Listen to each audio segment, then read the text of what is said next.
Namaskar and welcome to Sansad Television. I am Vishal Dahiya and you're watching our show Perspective, where we bring you detailed analysis of all key national and international issues as well. Today we're going to talk about the farm laws which were repealed earlier and their impact on the assembly election results, how it all went down in both states, that's Punjab and Uttar Pradesh. Now, there were a lot of speculations about the recently concluded assembly elections in these two states, that's Punjab and Uttar Pradesh, regarding the impact of the year-long farmers' protest against 3 farm laws, which were later repealed in December last year.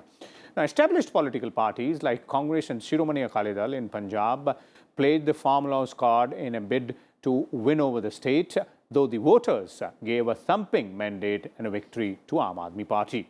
Farmer leader Balbir Singh Rajewal-led SSM also could not win any seat in the state of Punjab.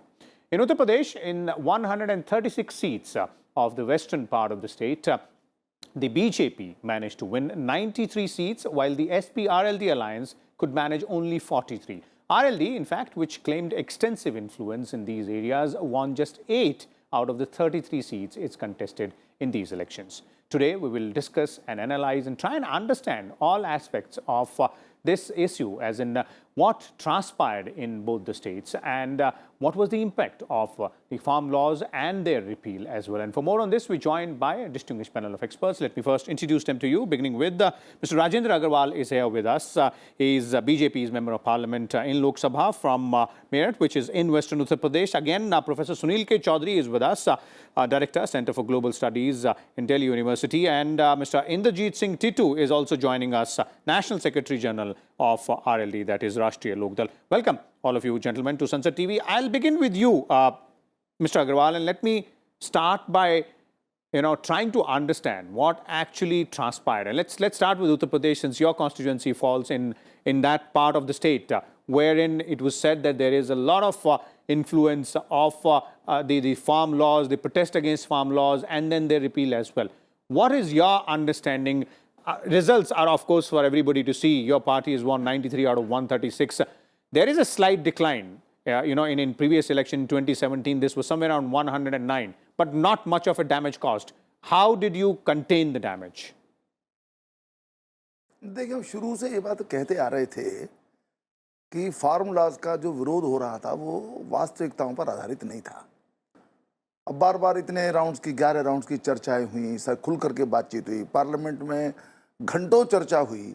ये पूछा कि what is the black in these black so called black law. No answer from the opposition party and all other concern parties. तो शुरू से हमको ये लगता था कि ये विषय जो है एक राजनीतिक हानि लाभ को ध्यान में रख करके ये चल रहा था। शुरुआत में इसका जो भी कारण रहा हो, लेकिन बाद में चल करके जैसा दिखाई भी दिया कि पार्लियामेंट के द्वारा पास किए हुए कानूनों को राजनीतिक दल ही विरोध कर रहे थे, जो उसके अंदर चर्चा के अंदर पार्टिसिपेट किए थे। और हमने तर्क के साथ इन बातों को रखा कि जो कुछ भी लॉज पास किए गए हैं, स्वामीनाथन साहब की रिपोर्ट का उसके अंदर संज्ञान लिया गया है, जो हुड्डा साहब के नेतृत्व में वो कमेटी बनी थी उसका संज्ञान लिया गया है, जो कांग्रेस की कमेटी, कांग्रेस के मैनिफेस्टो से जो विषय रखे गए थे उनका ध्यान रखा गया है। यानी बहुत सारी बातें, जो विभिन्न चर्चाएं थी, जो कृषि समिति की चर्चा थी, कृषि आयोग की चर्चाएं थी, इन सबका संज्ञान लेकर के हमने विषय रखे हैं, परंतु उसका कोई तर्कसंगत उत्तर तो कोई दे नहीं पाते थे। और क्योंकि ये सारा का सारा विषय एक प्रकार के भ्रम पूर्ण आधार पर खड़ा किया गया था, इसलिए उसका यही परिणाम होना था। और ये बात भी हम प्रारंभ से कहते थे कि किसानों के मन में भारतीय जनता पार्टी की या एनडीए की, केंद्र की सरकार मोदी के नेतृत्व वाली और प्रदेश की सरकार योगी के नेतृत्व वाली, इसके विरोध में कुछ भी नहीं। हम बराबर क्षेत्र में घूमते रहते थे। कभी कोई हमने ऐसा विरोध का स्वर वहां पर सुनाई नहीं दिया। किसान नीतियों से संतुष्ट थे। हालांकि ये बात ठीक है, किसानों के कुछ मुद्दे हमेशा रहेंगे। हम ये कभी नहीं कहते, हमने कभी नहीं कहा, हमारे प्रधानमंत्री जी ने कभी नहीं कहा कि सारी समस्याएं हल हो गई, परंतु ये जो भरोसा था कि हाँ, यदि कोई सरकारें किसान को ध्यान में रख करके नीतियां बना रही हैं, उसके लिए कोशिश कर रही हैं, तो वो सरकारें एनडीए की हैं, भारतीय जनता पार्टी की हैं। ये जो भरोसा था चुनाव के अंदर भी इंटैक्ट रहा और इसीलिए हमको हानि कम हुई। और देखिए, एक बात मैं दिखाऊं, पंजाब के भी रेफरेंस के अंदर मैं कहूं, जो सबसे बड़े चैंपियन थे पॉलिटिकली इस सारे मूवमेंट के, पॉलिटिकली तो कांग्रेस थी, पॉलिटिकली अकाली दल था। अकाली दल ने गठबंधन से निकल करके वो गए। आज क्या स्थिति हुई? यदि उनको स्वीकार्यता उनके प्रति होती तो अकाली दल 4 पर सीमित नहीं रहता, हाँ। कांग्रेस की सरकार न जाती। Will- और राजेवाल जो है वो लूज नहीं करते, जो संगठन की दृष्टि से। That of course is a very interesting aspect there in Punjab, and we'll come to that as well. We'll try and understand what happened in Punjab also. I'll come to Professor Sunil as well. But since we're talking about Western Uttar Pradesh, we have with us Mr. Inderjeet Singh Tittu as well. Titu जी, सवाल यहाँ ये है कि 33 सीटों पर आपकी party लड़ी, उसमें से केवल 8 जीत पाई। राजेंद्र अग्रवाल जी कह रहे हैं कि किसानों से जो जुड़े मुद्दे जिनको उछाला गया, जिनको उठाया गया, खासतौर पे जो 3 कृषि कानून थे, वो जमीनी स्तर पर मुद्दे नहीं थे। क्या आप सहमत हैं? देखिए, सांसद महोदय मेरे आदरणीय हैं, मैं इनका सम्मान करता हूं, लेकिन मैं इनकी बात से इत्तेफाक नहीं रखता। इत्तेफाक इसलिए नहीं रखता, ये मुद्दा किसानों का है, ये रहेगा, और ये जब तक रहेगा जब तक एमएसपी पे बिल नहीं बन जाएगा। ये मुद्दा जब तक रहेगा जब तक जो गन्ने की जो पेमेंट है वो 15 दिन के अंदर होनी चालू नहीं हो जाएगी। ये तब तक रहेगा जब गन्ने के मूल्य हरियाणा के बराबर नहीं मिलेंगे। ये मुद्दा तब तक रहेगा जब हरियाणा के बराबर बिजली के रेट उत्तर प्रदेश में नहीं रह देंगे। लेकिन प्रधानमंत्री जी के सामने आने से, उनके द्वारा अच्छा दिन निश्चित किए जाने से और उनके द्वारा ये कहे जाने से कि मैं कहीं ना कहीं असमर्थ ला अपने लोगों को समझाने में, दोबारा से जनता ने उनके ऊपर, ऐसा नहीं है हमारे को भी 8 सीटें मिली हैं तो उसमें कहीं ना कहीं है इन्वॉल्वमेंट, और आप जब सीट वाइज अगर आंकड़े उठाएंगे तो सीट वाइज आंकड़े हम किसानों ने वोट ज्यादा तादाद में करा है। मैं आपको बताऊं, टोटल सीटों में जो 403 सीटें हुई हैं उसमें से 57 सीट ऐसी हैं जो 2000 से कम मार्जिन से हम हारे हैं। 38 सीट्स ऐसी हैं जो हम 5000 से नीचे से मार्जिन से हारे, और राष्ट्रीय लोकदल की 10 ऐसी सीटें हैं जिसमें से कि हम बहुत कम मार्जिन से, ना के बराबर, कोई 200 से कोई 500 से हारे। अब क्योंकि किसी भी बात के लिए आरोप प्रत्यारोप करना शायद ठीक नहीं होगा, जो जीता वो सिकंदर। जी बिल्कुल, देखिए टीटू साहब, जो जीता वो सिकंदर, आपकी बात बिल्कुल सही है, लेकिन आपने जो शुरुआत में बात कही, मैं एक और छोटा सा सवाल लेना चाहूंगा इससे पहले कि मैं प्रोफेसर साहब के पास जाऊं, और वो ये है कि आप सीटों की बात कर रहे थे, इलाके की बात कर रहे थे, पश्चिमी उत्तर प्रदेश की। मोटे तौर पर अगर आंकड़े की तरफ अगर नजर डालें तो आपका जो गठबंधन है, आपकी पार्टी भी और आपका जो समाजवादी पार्टी के साथ गठबंधन था, उनको आगरा में कोई सीट नहीं मिली, मथुरा में कोई सीट नहीं मिली, गाजियाबाद में कोई सीट नहीं मिली, गौतम बुद्ध नगर में कोई सीट नहीं मिली। यहीं इन्हीं बॉर्डर पे तो किसान बैठे हुए थे। तो आप ये कह रहे हैं कि समर्थन था मुद्दों का, समर्थन वो इसका मतलब किन्हीं सीमित इलाकों में कुछ एक सीमित हद तक था, क्या आप मानते हैं? नहीं, देखिए बात यह है, कोई भी मुद्दा फैब्रिकेटर नहीं था, हमने फैब्रिकेट नहीं करा था। अगर किसान का मुद्दा ये नहीं होता तो 12-11 महीने किस किसान का मन करता है कि वो बॉर्डर पे घर परिवार छोड़कर, वो अपने बच्चों को छोड़कर आंधी तूफान बारिश में यहाँ बैठा रहे। लेकिन उन्होंने कहीं फिर दोबारा से प्रधानमंत्री जी पे ट्रस्ट करा कि केंद्र की सरकार के पास अभी 3 साल है और 2 साल है, 24 महीने हैं, और 24 महीने बाद फिर केंद्र के चुनाव होने हैं। तो देखते हैं, प्रधानमंत्री जी ने भी टीवी चैनल पे आके कहा है कि मैं इनको जो कहना, मुझे गलती लगी या मेरे से देरी हुई, मैं समझा नहीं पाया, और उन्होंने ट्रस्ट करा जनता ने उसके ऊपर, और वो ट्रस्ट के ऊपर ये सरकार कितना खरा उतर पाती है। आप भी यही हो, मैं भी यही हूँ। अगर ये एमएसपी पे इन्होंने कमेटी बनाने की बात करी है, बिजली के रेटों में गुंजाइश देने की बात करी है, इन्होंने गन्ने की पेमेंट 15 दिन का वायदा करा है, जो इन्होंने अभी घोषणा पत्र करा है उसके अंदर 15 दिन की वायदा है। उसके बाद डीजल और पेट्रोल की जो मार 100 रुपए से ऊपर गई है, ये कितने मदद करते हैं किसान की। ये बहुत ज्यादा दिन है, चुनाव हर साल आते रहे, आते रहेंगे, लेकिन आपको अगर जनता के बीच में जाना है और प्रधानमंत्री जी को बीच में फिर जाके जनता के अपनी बात कहनी है, क्योंकि प्रधानमंत्री जी जीतने के बाद वो 135 करोड़ जनता के प्रधानमंत्री हैं, वो किसी पार्टी विशेष के प्रधानमंत्री जी बिल्कुल। ये एक बहुत महत्वपूर्ण बात आपने कही टीटू जी, मैं इसको लेना चाहूंगा, and I like to bring in you professor Chaudhary, and then I come to mister Agarwal as well, something which which is being talked about as well. Now, the RLD's representative is pointing that out. That makes it a bit of a clear indication. And the question is that do you also believe and agree with him that the announcement of repealing farm laws by the Prime Minister in December last year did have a lot of impact on the outcome of these elections in terms of, the farming community perhaps once again reposing the faith? We must also understand the fact that it was not the farm laws, but the farm issues which could have marginal impact in different parts of Uttar Pradesh. Let's focus on Uttar Pradesh. When we from University of Delhi Center for Global Studies conducted the pilot study, understanding the impact of the farm laws as one of the important issues which might affect the voters' mindset in at least western part of Uttar Pradesh, along all parts of Uttar Pradesh, only 8.2% of the people with whom we actually interacted during November 2021 agreed with the fact that farm laws were important. Meanwhile, the repealing of the laws might have actually dented that impact as well. So when we went for the current study of the elections of 403 seats, out of 35% of the people, including the farming committee, voting for Bharatiya Janata Party, stating their confidence that they were quite satisfied with all the important schemes led by the union government as well as the state government.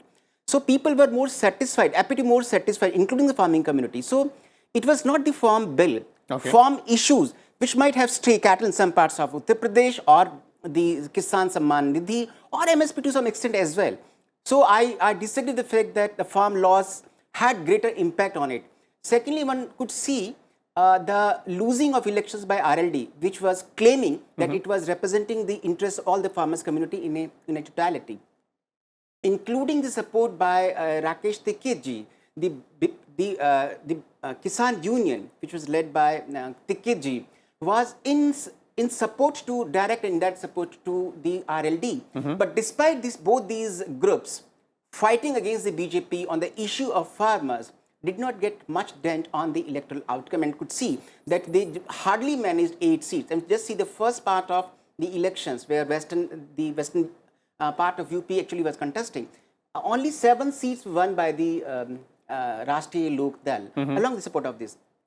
Thirdly, I would say that overall impact of the electoral politics in Uttar Pradesh, it was more of the issues of development and governance as well as good governance, which were more important than issues of farm laws or even the farmers' issues. Okay, that's very interesting way to look at in terms of what transpired and how it went well. But Rajendra ji, going by what Mr. Tikku was saying, and since you're the opposing parties, in the state, I would definitely like to ask you, with the party which lost the elections, pointing out very clearly that the announcement of repealing farm laws perhaps took away the wind from their sails. Do you agree with that part? That yes, it did have an impact. मुझे नहीं लगता. हो सकता है पंजाब में impact इस नाते हुआ हो कि पंजाब बॉर्डर स्टेट है, वहाँ के कुछ कंसर्न्स हैं जो कई बार राष्ट्रीय स्तर के हैं.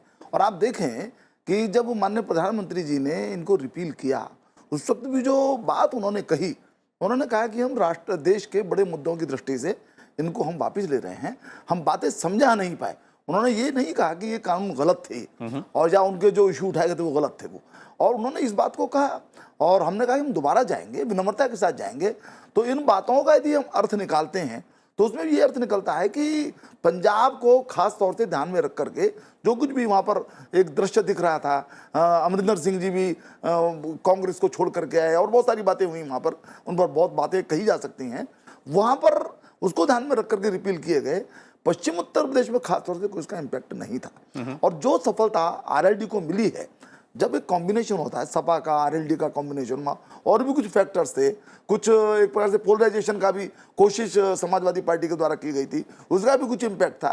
और आरएलडी का खासतौर से बागपत है, मुजफ्फरनगर है, कुछ अंश में मेरठ है, शामली है, इनमें प्रभाव है. चौधरी साहब ने बड़ा काम उन्होंने किया था, चौधरी साहब का बड़ा व्यक्तित्व था चौधरी चरण सिंह जी का, उनकी आज भी फॉलोइंग है, तो उसका एक इम्पैक्ट होता है, उसका लाभ लोकदल को मिल जाता है. मैं समझता हूँ कि उतना भर उपयोग उसका हुआ है, उतना भर जो नुकसान है यदि आप कहें सीट्स के मामले में भारतीय जनता पार्टी को हुआ है. एज सच इसका जो आंदोलन का इम्पैक्ट नहीं था। और इस बात को जो अभी प्रोफेसर साहब ने कही, फार्मर्स लॉज नहीं, इश्यूज जरूर थे। किसानों के गन्ने का मुद्दा है, गन्ने भुगतान का मुद्दा है। हालांकि गन्ने का भुगतान उत्तर प्रदेश में, पश्चिम उत्तर प्रदेश में पहले के मुकाबले बहुत बेहतर हुआ है और लंबा इशू है वो, 15 दिन के अंदर हो जाए। हमने खुद भी पिछले मैनिफेस्टो में भी कहा था, and we were regularly trying to get to achieve that goal to pay the farmers within 15 days. अभी भी हमने उसको कहा है, हम उसका सिस्टम बना रहे हैं और इतना तो हमने किया ही है कि आज पेमेंट किसान के खाते में सीधे जा रहा है। धीरे धीरे इंप्रूव कर रहे हैं और उसी की वजह से किसान को ये लगता है कि yes, it is a government, it is a party which takes care every time the issues of farmers. Okay, आपने पंजाब की बात की। मैं प्रोफेसर साहब के पास जाऊं उससे पहले एक छोटा सा सवाल पंजाब पे पूछना चाहूँगा आपसे कि ये जो हम बात कर रहे हैं कि इन मुद्दों का क्या असर हुआ, क्योंकि ये जो किसान आंदोलन जो था इन 3 कृषि कानूनों के खिलाफ, उसमें ज़्यादातर किसानों की संख्या पंजाब से ही देखी गई और पंजाब में इसका असर भी काफ़ी देखा गया। लेकिन चुनावी नतीजों पर नज़र डालें तो आपकी पार्टी का जो गठबंधन था कैप्टन अमरिंदर सिंह साहब की पार्टी के साथ, उसको भी उतना ही नुकसान हुआ। शिरोमणि अकाली दल को सबसे ज़्यादा नुकसान हुआ और उससे उनसे ज़्यादा नुकसान कांग्रेस पार्टी को हुआ जो कि सत्ता में थी, वो सत्ता से बाहर ही हो गए। एक नई पार्टी को मौका मिला, आम आदमी पार्टी को। वो विपक्ष में थे जरूर, इससे पहले मुख्य विपक्षी पार्टी थे, लेकिन एक प्रचंड बहुमत उनको भी पंजाब में मिला। तो इसको आप किस तरह से देखेंगे, पंजाब में जो हुआ और किसान जो कानून थे, 3 कृषि कानून जो थे, उनको लेकर? देखिए, सांगठनिक दृष्टि से भारतीय जनता पार्टी का बहुत प्रभाव पंजाब के अंदर नहीं रहा है। हम जब भी सत्ता में रहे अकाली दल के साथ भी, तो हम जूनियर पार्टी की तरह से रहे और इसलिए अब इस बार हम जब लड़े तो हम अधिक सीटों पर लड़े। इतनी सीटों पर कभी लड़ते ही नहीं थे, हमको अवसर ही नहीं मिलता था। और हमारे नेतृत्व ने ये बात कही कि अब हम धीरे धीरे कोशिशें करेंगे, संजीदा कोशिश करेंगे कि पंजाब के अंदर भी पार्टी का विस्तार हो। और देखिए, जहाँ तक परिणामों की बात है, हम तो चलिए, हम तो विलन थे, यदि आप उस अर्थ में कहें। हम तो लॉ लेकर के आए थे, हमारी सरकार तो जो उसके माने चलाने वाले थे, यानी अकाली दल ने बाकायदा और हैविंग द कॉलर्स अप, उन्होंने हमसे विड्रॉ किया। उनका क्या हुआ, 4 सीटें रह गई। कांग्रेस वो सत्ता से निकल गई वहां से, जो हमेशा राहुल गांधी जी हमेशा इस बात को कहते रहे कि जब तक ये कानून वापस नहीं होंगे तब तक कुछ भी हमको होने नहीं देंगे, इत्यादि इत्यादि।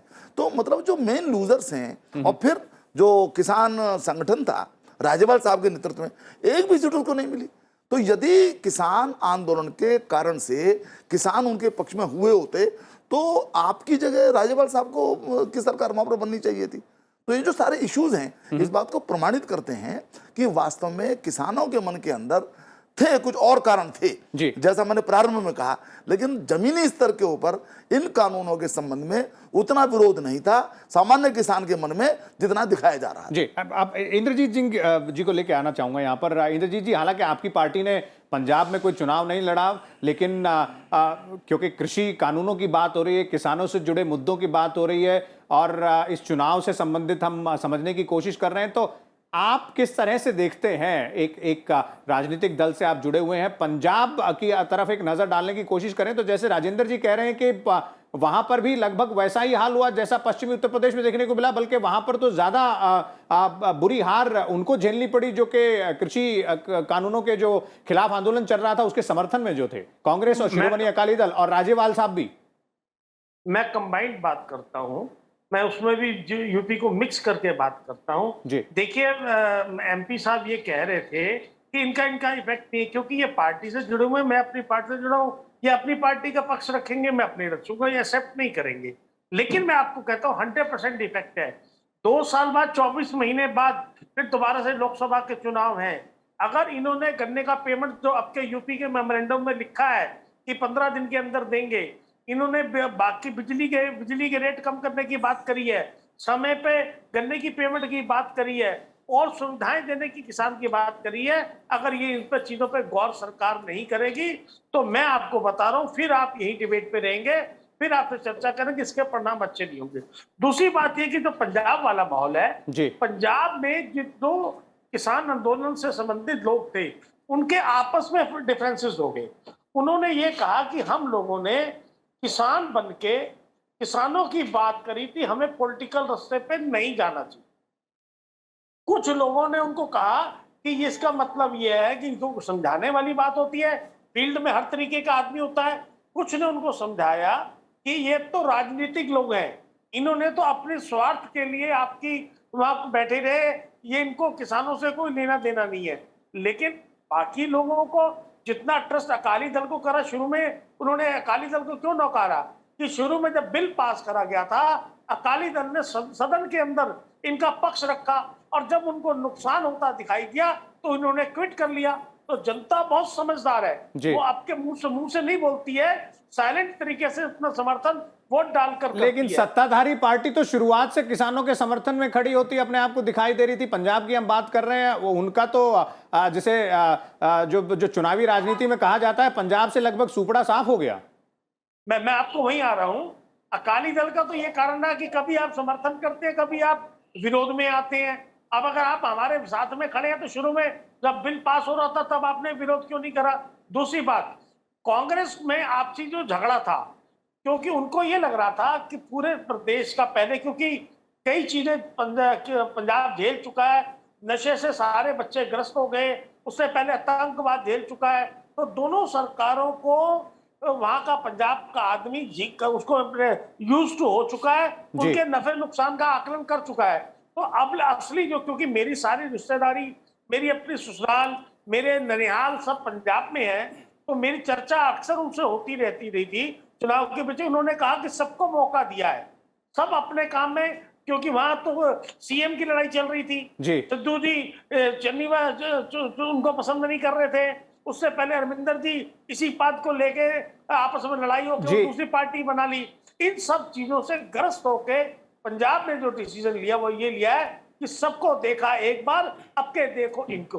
तो वो वाला मुद्दा दिमाग पे सेट हुआ। जी बिल्कुल, ये एक पहलू हो सकता है। Professor Sunil, I like to bring you in here. You know, two views coming in here. One, as Mr. Agarwal is pointing out, that of course, you know, if you look at Uttar Pradesh, if you look at Punjab as well, there seems to be a similar thread with the impact of the farm law protest on the assembly elections. On the other hand, as Mr. Titu is pointing, you know, there seems to be a lot of other political factors at play as well. We speak specifically looking at Punjab here. How do you see? Because, you know, even the so-called the best proponents of the farmers' protest also lost their moorings in these elections. You just need to see it from two perspectives. A, that the established political parties, be it the Akali Dal or the Congress, there was great disenchantment among the people against these two established political parties. They have been ruling the state over the years. As Shri Agrawal ji has rightly stated, BJP was just a second partner of Akali Dal. And this time BJP realized that it may not longer remain secondary and may come out of the Akali Dal coalition and will just contest elections in the coming years to come. As far as the alternative propositions are concerned, so there were two alternative propositions. One, led by the Sanयुक्त Kisan Morcha, and we could say around 40 organizations being part of Sanयुक्त Kisan Morcha. And that was actually the pioneer in leading this protest all across western part of UP, Punjab and some adjoining places from Haryana. Another alternative proposition came from Aam Aadmi Party. So there was naturally disunity among these different organizations within the Sanयुक्त Kisan Morcha, and two splinter groups. One led by Mr. Balbir Singh. It was basically Sanयुक्त Samaj Morcha, and second by Gurnam Singh by Sanयुक्त Sangharsh Party. So both these organizations contested against 117 seats, and none of them has become victor out of these elections, and many of the members actually lost even their security deposits. Indeed. So which means that people were not in favor of these issues concerning farm laws which these organizations were championing. So people had very different issues altogether. Second proposition came from Aam Aadmi Party. One, when we were just examining the voting behavior of the state of Punjab, only 11% people voted for Aam Aadmi Party with the support of farm laws and farm issues. So see, if you can say 92 plus seats are there with the Aam Aadmi Party, so only 11% farming community members were supporting Aam Aadmi Party. Rest of the people were across classes, groups and communities. So Aam Aadmi Party basically just broke that myth, Tina, there is no alternative. So Aam Aadmi Party actually presented an alternative to these established organizations, the parties, be it the Akali Dal or the Congress Party. And the disunity within this Kisan organizations was important factor which brought about Aam Aadmi Party to the forefront of the ruling government. Last important point is that if you just see the ideology or philosophical agenda of Aam Aadmi Party in the elections, Aam Aadmi Party's important issues are not farming issues, not agricultural issues. The issues are the governance, Delhi governance model, holy city status to Amritsar and other places, education, health and electricity. So most of these issues could broadly be brought together as a part of populist governance, which we just try to implement in Delhi. Indeed, and corruption and drugs and law and order as well, of course, remains the top in the agenda there as well. Thank you so much. But none of the agriculture issues became the important part of this philosophical and ideological agenda. That's why we are analyzing, you know, that's why we spent the last 25 minutes trying to understand what actually happened. And that's a very, interesting way of looking at these figures, looking at the numbers and trying to understand as to what transpired during the elections. Thank you so much, Rajendra Agarwal-ji and Professor Sunil and Mr. Indrajit as well for sharing your views and insight with us and our viewers as our panelists and experts were pointing out. Clearly, there is a multi-layered aspect when we are looking at what happened during the polling in both the states of Punjab and Uttar Pradesh, specifically Western Uttar Pradesh, vis-a-vis the issue of farm laws. And of course, both political parties on two ends of the spectrum will keep on looking at it from their perspective, but the numbers speak for themselves. We'll come back again with more details and analysis for you. Till then, keep watching Sansad Television. Thank you.